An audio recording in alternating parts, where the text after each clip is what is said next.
open 24 hours a day, but apparently on the weekends it doesn't open until 7. So I'm gonna go on a walk around my neighborhood in the dark at 5:40 in the morning and creep myself out by listening to a book on witches.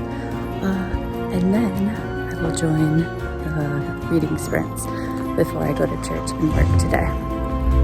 Oh, and also, while I go on this walk, Heather is possibly alive or dead. I'm not sure. I'm gonna check in with her because today was the day of her half marathon, and if it's 5:40 here, then it's like 10:40 there. So like, has she been swept up by the bus? Likely not. She likely is alive. She's a badass, but I just want to check on her.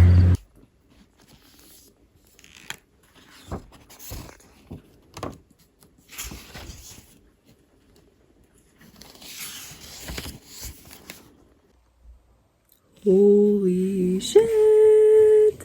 So, I'm reading The House of Roots and Ruin, which is absolutely beautiful. I took the dust jacket off just to keep it nice while I'm reading it. And basically, this story tells of this girl. Sorry, I'm horrible with names. Verity. And I should have remembered that too. Anyway, Verity. She is almost a prisoner in her childhood home that is now run by her sister, who's much, much older than her. Basically, there's loads of sisters, and the majority of them have died. And so her sister, who's like 19 years older than her, or like a lot older than her, I don't really know, is basically in charge of this house and has like this super nice title and all that stuff. And so Verity is 17, she's about to turn 18, and she just is feeling like a prisoner in this house. She's feeling like she can't do anything. She gets an offer to go to this other home somewhere and paint for this family who has a son who is 20, and they basically want to present a painting of him for his birthday. So she's commissioned to paint it.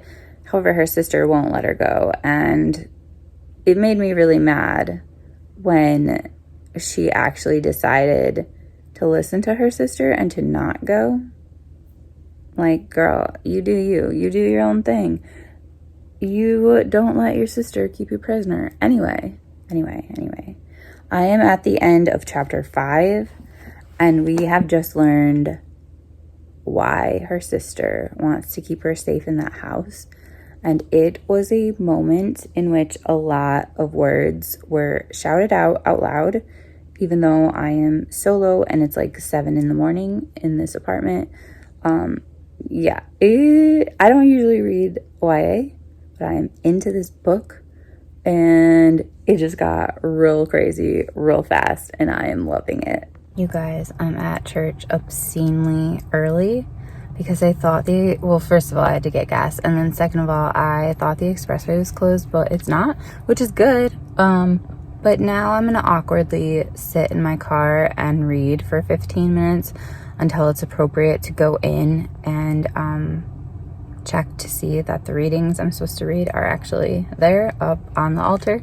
So yeah, I guess I get a random little burst of reading awkwardly in my car.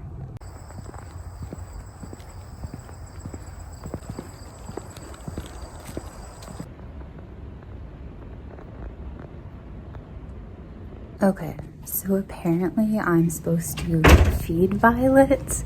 Violet is the box turtle. So I'm going to the fridge to get night crawlers. I don't know what those are, those worms, and some fruit. And then I'm allowed to let her out and just let her wander about if I want to. So let's see about this. I'm already disturbed by our fridge. Like, there's always weird stuff in here. Ooh. So this is next level. See? That's exactly what I'm talking about. So where is Violet? Is this Violet? Oh, gross. What? Breakfast is served.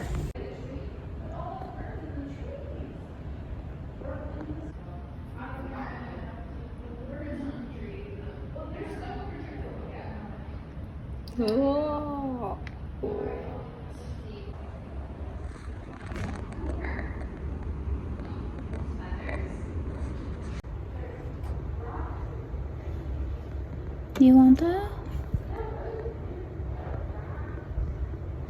Oh, look, I bet it's yummy. No, thank you.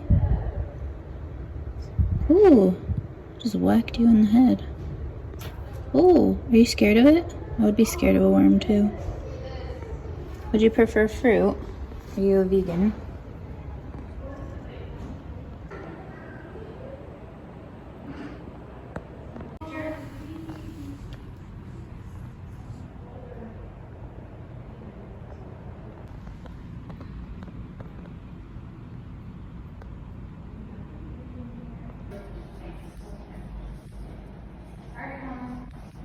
Oh yeah, they have like a activity coming up where it's like things. If I can't do it, I'm gonna take pictures.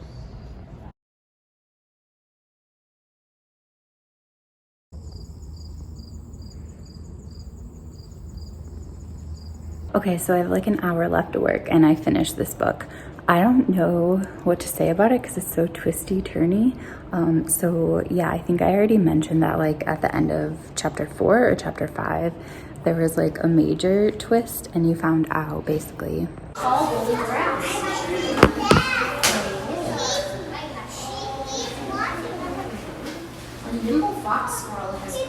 So you found out basically why her sister wanted to keep her at their childhood home, manor, whatever.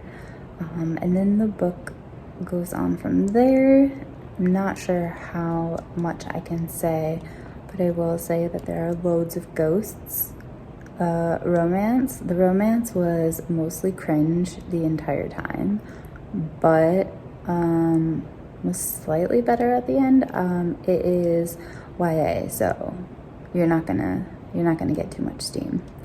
And the ending was a lot for me. We'll just put that there. So it sounds like I didn't like it, and that's not true at all. I did like it. I just don't know how to tell you about it without saying much. Definitely kind of fantasy and fairy tale-ish, but close to realism enough where it didn't bother me. It wasn't too high fantasy for me, because that is typically quite hard for me.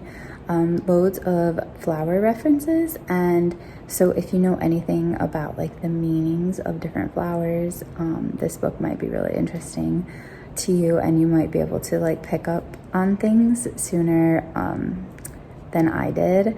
There is some science in here, but not like in a legit scientific way, and more just on like, you can think of like gothic science or like, yeah, kind of grim science. That's in here as well. So I guess that's what I'll do, is just basically tell you all the things that you can kind of find in this book. And